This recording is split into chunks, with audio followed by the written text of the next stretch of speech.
Hey everyone, it's Carissa Wiley here for Pinkfresh Studio. Thanks for joining me today.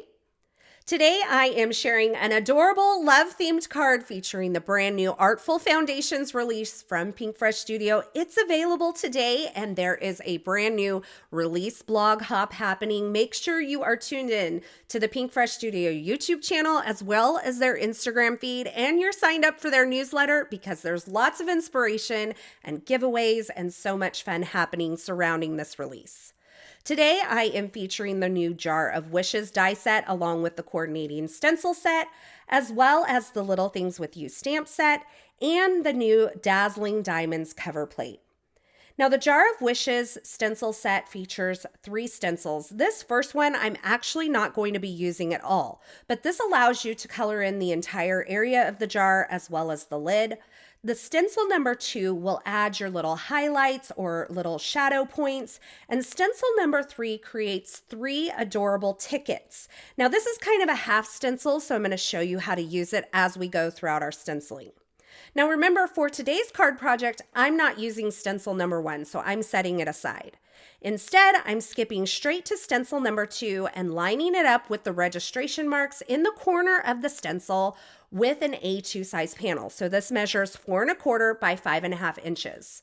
I'm blending the entire area or those shadowed areas with some mint ink, and I'm making sure that I fill in the little triangles as well. Now for stencil number 3, we actually need a half of that A2 size cardstock. So I have a 4 1/4 by 5.5 inch panel, and I'm cutting that down the center at 2 3/4 inches to create a piece that measures 2 3/4 inches by 4 1/4. Now on this stencil number 3, you're going to notice that there are registration marks centered in the middle of the stencil as well as the 4 outer corners like usual stencils. This is to help you line it up with that smaller piece of cardstock that we just created.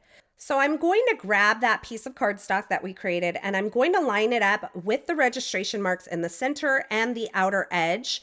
And then I'm going to hold this stencil in place with a magnet on my work surface, or you could use some delicate tape or something like that, but I'm just holding it in place as I do my ink blending.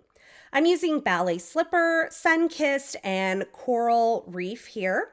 Then I'm going to move the stencil over and line it up with the other registration marks on the other side of the stencil, so you can see how this lines up perfectly.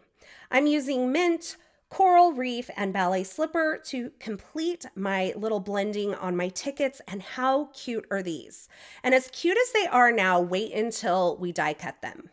Now to line up the jar die, you're going to want to make sure that you look through those triangle-shaped openings on the die and line them up with the triangles from the stenciling. Make sure those entire triangle areas are filled with ink, and that will make sure that you have this lined up perfectly. I've also lined up my little ticket dies, and I've run all of this through my die cut machine to leave me with my little jar here, as well as the lid, and then I have my 3 tickets.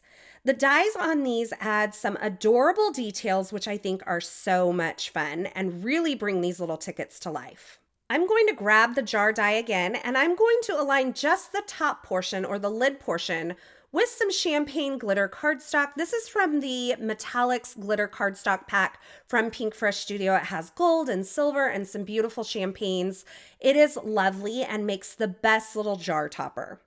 Now with that other half sheet of A2 cardstock that we cut in half earlier, I blended some Ballet Slipper and Coral Reef inks, and then I used the Radiating Heart and Stars die set to die cut some adorable stars from that ink blended cardstock as well as from this glitter cardstock. I also die cut some additional tickets from this champagne glitter cardstock.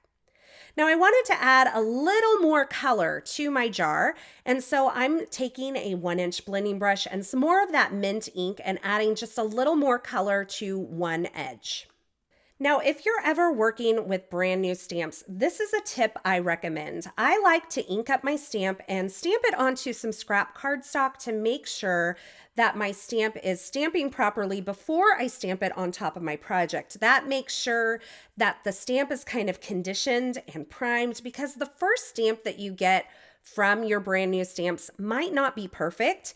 It kind of has a little coating on it from the manufacturing process. You can also prime your stamps in other ways, but this helps me get familiar with kind of how the stamp stamps onto various cardstocks and that sort of thing. So you're going to see me mount my stamp onto a block, ink it up, and then stamp it onto a scrap piece of cardstock before I stamp my tickets.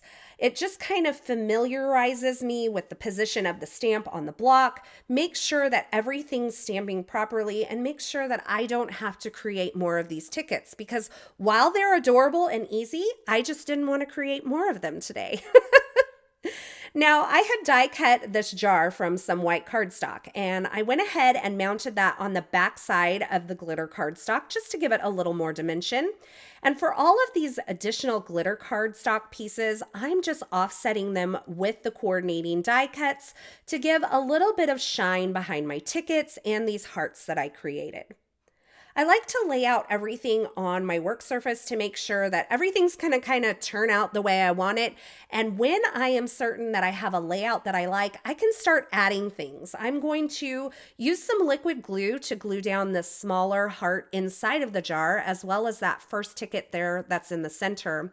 And then the two additional tickets I'm adding on with some foam adhesive. This larger heart at the top, I am going to add as kind of like a little tag on the top. So I just punched a hole in it, and then I added my lid to the top of the jar using some foam adhesive, and I'm going to flip this over, and on the back side there's a little bit of that foam adhesive that's still exposed. I'm going to use that to hold some twine in place.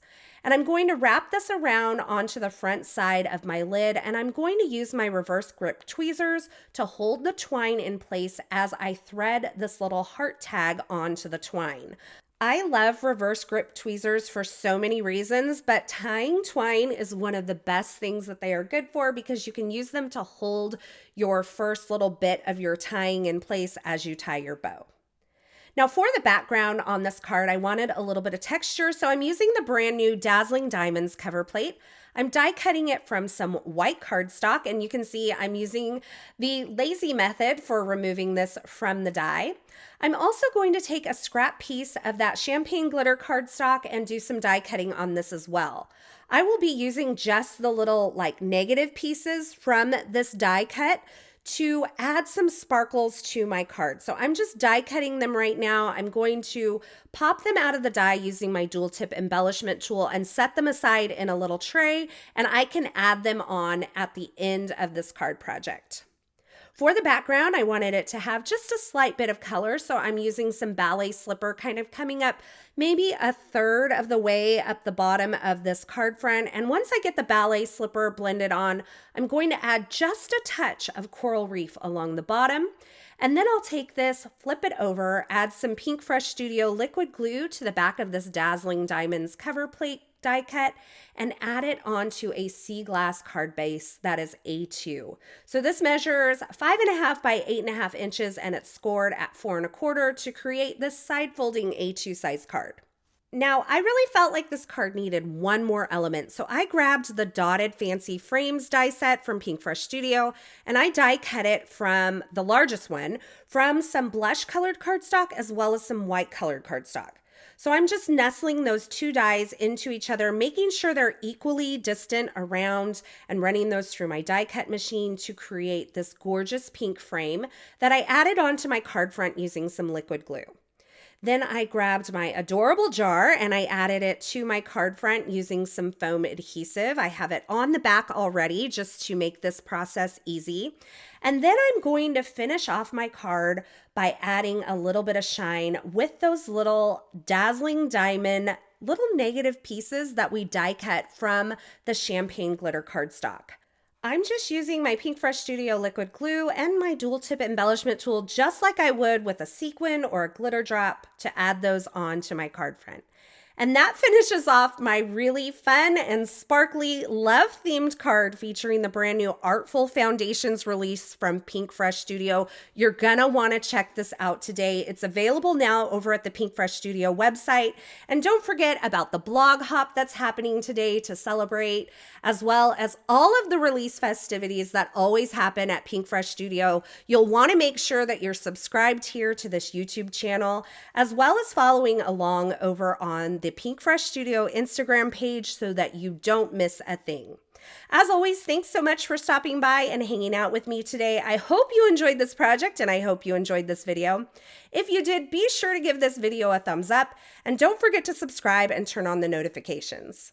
Thanks again for watching. I'm so glad you're here, and until next time, I hope you have a fabulous day.